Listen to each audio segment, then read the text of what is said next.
Hey guys, and welcome back to another episode of Fit and Focus for Remote Work and Digital Nomads podcast.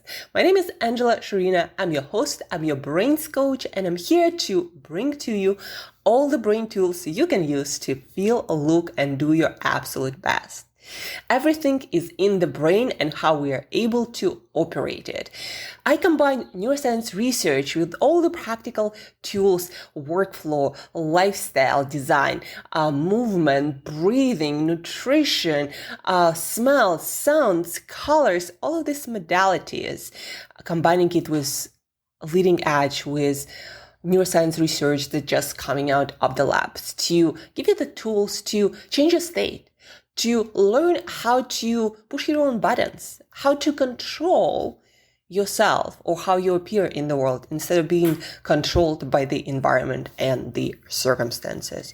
It's very powerful when you can be in charge of your mental and emotional state, because no matter what's going to happen in your life, guys, you're gonna need yourself on your A game if you want to move forward, if you want to build something, if you want to create the life that you want to live. You gotta be in charge of how you feel. Otherwise, you'll be just, again, driven minute by minute stuff that happens in your relationships, in your environment, I don't know, the weather or economic situation, right? People who succeed in any environment, who figure out the way no matter what, are the people who first and foremost control themselves. Because after all, that's the only thing we can control.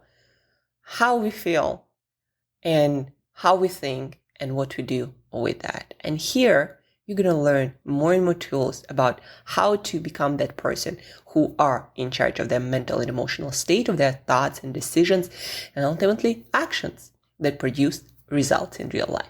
Today is Monday, guys. Monday motivation. It's another week. And I always want to give something to you, some tool that will help you to maintain higher levels of motivation, especially on the days, on the mornings when you wake up and just aren't feeling your best.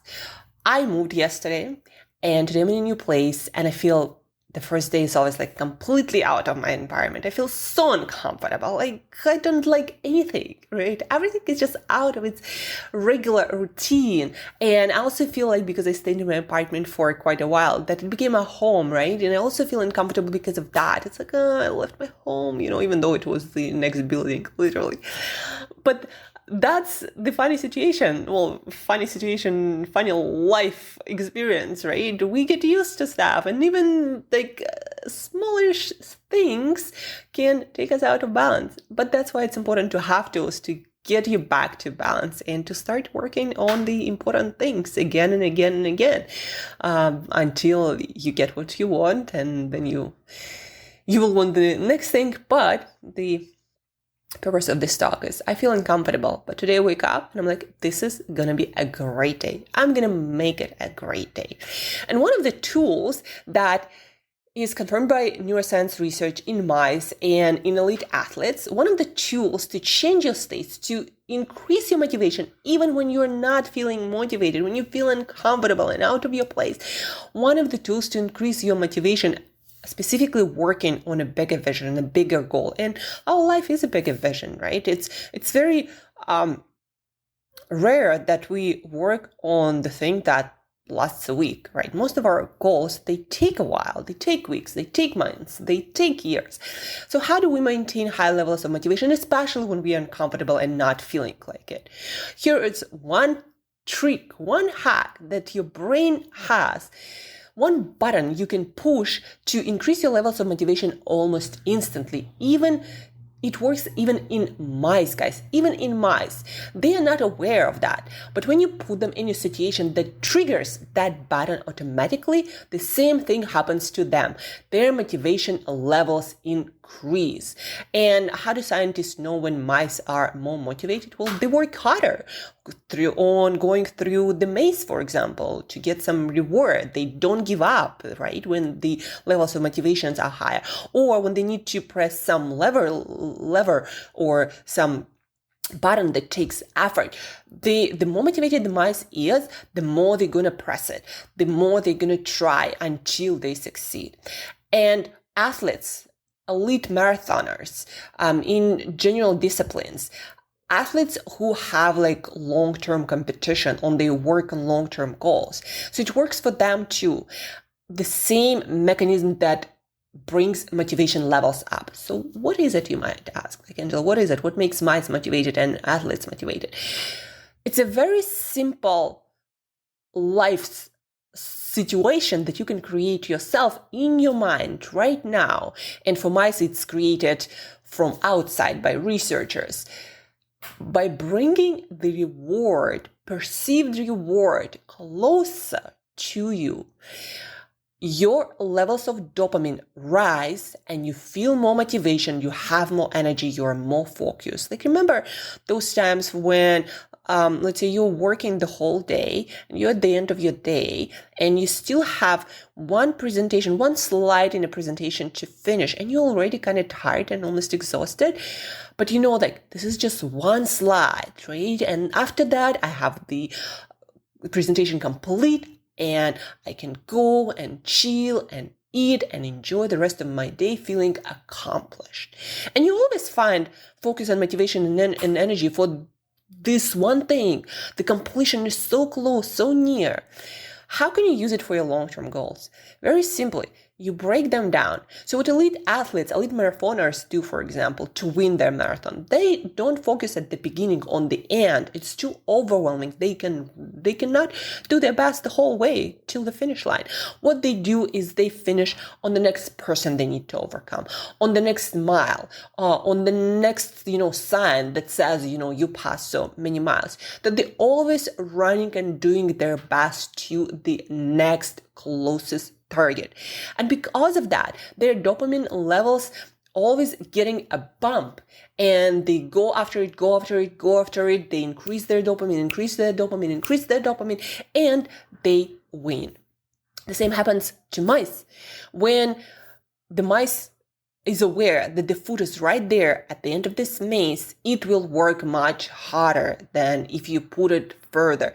There were studies done, and it's described by this neuroscientist who studies motivation and focus, Emily Balceres. It was described in her book and also on the podcast with Andrew Huberman. Again, I personally actually haven't read that study, but they're published neuroscientists who've been studying for years, so I truly trust them. And that's what they say. But Emily Balceres, she specifically interviewed the marathoners, the elite runners, and she asked them, like, how do you keep yourself motivated? And how do you have this high level of energy and motivation for the last mile? And that's what the athletes would say, when I know it's the last mile, or I'm shooting for the next stop or the next milestone in my run, when I envision the next goal closer, it gives me that energy. And where does this energy come from? That comes from increased level of dopamine that increase your norepinephrine and available energy for action. So how does it apply to you? What you can do to increase your motivation, instead of thinking of some big goal that you are building that's going to happen in several months or a year, think of the next thing that you can accomplish this week, this day, even better this day. Like, what will make this day a win and a stepping stone towards that goal? It can be anything. It can be small, but it has to be something that moves you forward to meaningful in your life things. Once you are really clear about your, bigger goal and how this smaller goal contributes to this bigger goal, and once you focus on just one step, and the accomplishment is right there, in a few hours, you can accomplish this thing. Or for me personally, today I'm going to be working on the copy of my website, and I dedicated 2 hours to that, right? And for those 2 hours, I'm going to be so freaking motivated because the goal is right there. It will take me approximately 2 hours to finish, and I'm going to have all the motivation, all the focus, all the energy to complete it. Instead of focusing, for example, why am I writing this copy? Well, to get more people to sign up for my retreat, to come to my retreat, to be transformed, right? So this is the long-term goal, but that goal is going to happen in March, right? So I can't be thinking about March. It's not going to give me much energy, but I can think of this one goal to improve my copy based on the feedback that I got. So what is your small but meaningful accomplishment that you can bring closer? Like, break down your bigger goal. Even if it's a weekly goal, break it down into daily, sometimes even hourly steps. And that's how you increase your motivation. That's how motivation is increased in mice, in any animal. It seems like when the reward is closer, your brain releases a lot more dopamine, norepinephrine, and energy, so drive and energy to act.